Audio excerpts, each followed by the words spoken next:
The security alert buzzed on my phone just as I was out back, sawing through a swollen fence board that had bowed from last week's heavy rain. It was supposed to be an easy Saturday. No flashing lights, no official reports, no late-night calls, just me, some tools, and the satisfaction of fixing something with my own two hands. That was the plan. But then the alert came through. Motion detected. Living room. I tugged off my gloves, pulled down my headphones, and opened the live feed. And there she was. A woman in her mid-50s with platinum blonde hair, sprayed into a rigid helmet, marching through my kitchen like she was leading a raid. She clutched a clipboard to her chest like a judge about to deliver a sentence. Pinned to her navy blazer was a gleaming HOA president badge that caught the sunlight streaming in through my windows. She hadn't just stepped in. She'd slammed the front door so hard it rattled the frames on the wall, though I hadn't heard it from outside. By the time I realized what was happening, she was already halfway to my refrigerator. I sprinted inside, coffee mug still in hand from earlier, and found her running her fingers across my counters like an inspector looking for dust. "This is the third violation this month," she snapped, her voice sharp enough to cut glass. "Your grass is half an inch over the limit. Your trash bin sat out for 37 minutes after collection. And don't even get me started on that disgrace you call a mailbox." She wasn't just inside. She was invading. Touching things, opening my fridge, wrinkling her nose at what she saw, then actually leaning in to sniff. But I kept steady. 2 decades as a police officer had taught me how to hold composure when faced with people a lot scarier than a self-appointed neighborhood dictator. "Ma'am," I said evenly, "you need to leave. Now." She turned, her hair whipping dramatically, like she thought she was in a commercial. "I am Karen Thompson, president of the Willowbrook Homeowners Association," she declared, each word dripping with self-importance. "And I have every right to conduct inspections for compliance." She spoke as if reciting law.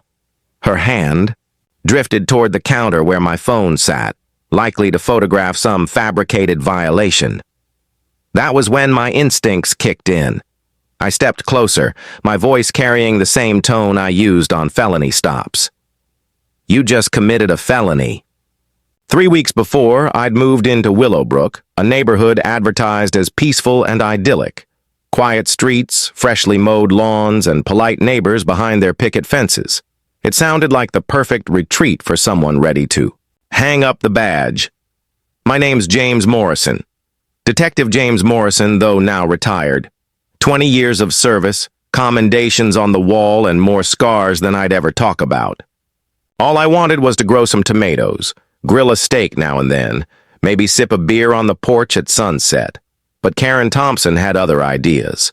From day one, she had locked onto me like a missile. My mailbox? 2 inches too low. A tiny oil stain. On the driveway? She documented it like a crime scene. She even claimed my American flag was the wrong shade of blue. At first, I tried the diplomatic route, smiled, nodded, said I'd look into it. The other neighbors would give me sympathetic glances and whisper, "That's just Karen." She'd been HOA president for 5 years, and the title had swollen. Her ego to something bigger than City Hall. She didn't see herself as a homeowner. She saw herself as a sovereign ruler. The real breaking point came after the barbecue. Nothing crazy, just a handful of neighbors, a grill, and some soft rock, playing low from a Bluetooth speaker. We were done well before 8, but at 6:30 she barged in with a tape measure. 4.7 feet, she announced, measuring the gap between my grill and the property line. HOA requires 5. She strutted away like she'd just solved a major case. From that moment, things escalated. Anonymous letters in blocky all caps appeared on my door. "Your hedges are crooked. Your welcome mat is not approved. Brown. Your vehicle was parked facing the wrong way for 14 minutes. At night, she climbed ladders to snap pictures of my backyard. Her camera flash popping so often it looked like a thunderstorm, and then came the Facebook page. She built it herself. Willowbrook Watchdog. a public wall of shame dedicated to exposing supposed violations. I became the star of her obsession. My face, my house, my life, she plastered it across her Facebook group. Some of the pictures were genuine, but plenty were doctored to make me look like a slob. She'd Photoshop my lawn into a dead patchwork, smudge the windows, or make my car look like a rusted wreck abandoned in my own driveway. Neighbors saw the posts. Some laughed it off, others quietly unfriended her, but no one ever really called her out. Not until the day she crossed the line. That Saturday, still dusted with sawdust from the fence repair, I walked in from the backyard and froze.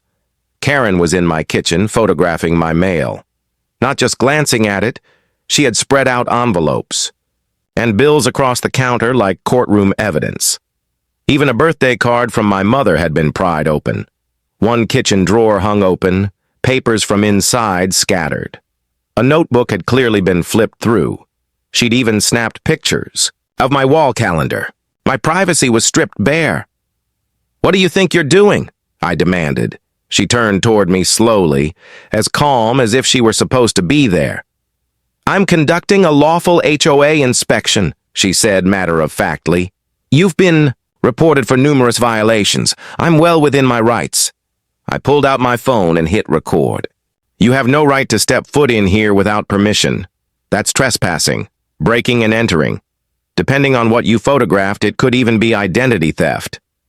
Her laugh was harsh, cutting through the room. "Don't be absurd.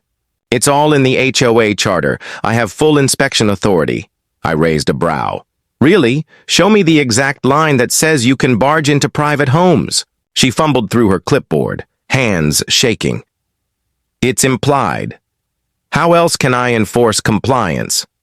"From the outside," I shot back. "Like a sane person would." Then I reached into my wallet and flipped open my badge. Her face drained of color. Her lips trembled. You're a cop." 20 years on the force," I said, pointing to the corner of the room. "And that camera's been recording you since the second you walked in. Same with the one in the kitchen. And the front door camera? It caught you coming inside." The clipboard slipped from her hands. I thought I heard you say come in," she stammered. "From the backyard, through the headphones." I gave her a dry look. "That's some miracle hearing you've got. I was already dialing.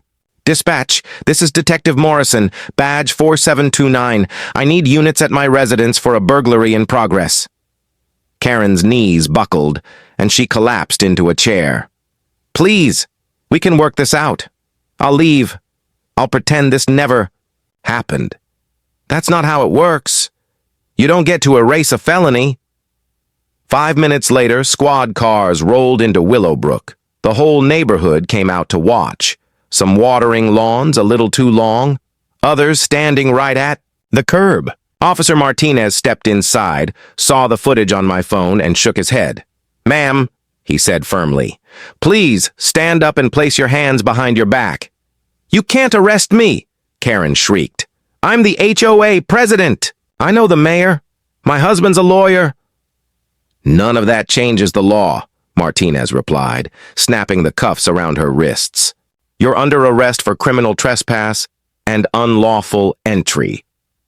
She thrashed, cursed, swore lawsuits against everyone within earshot. I held up my phone again. "Actually, it's not your word against mine. It's your behavior against high-definition video." As they led her out the door, the unthinkable happened. The neighbors started clapping. No joke.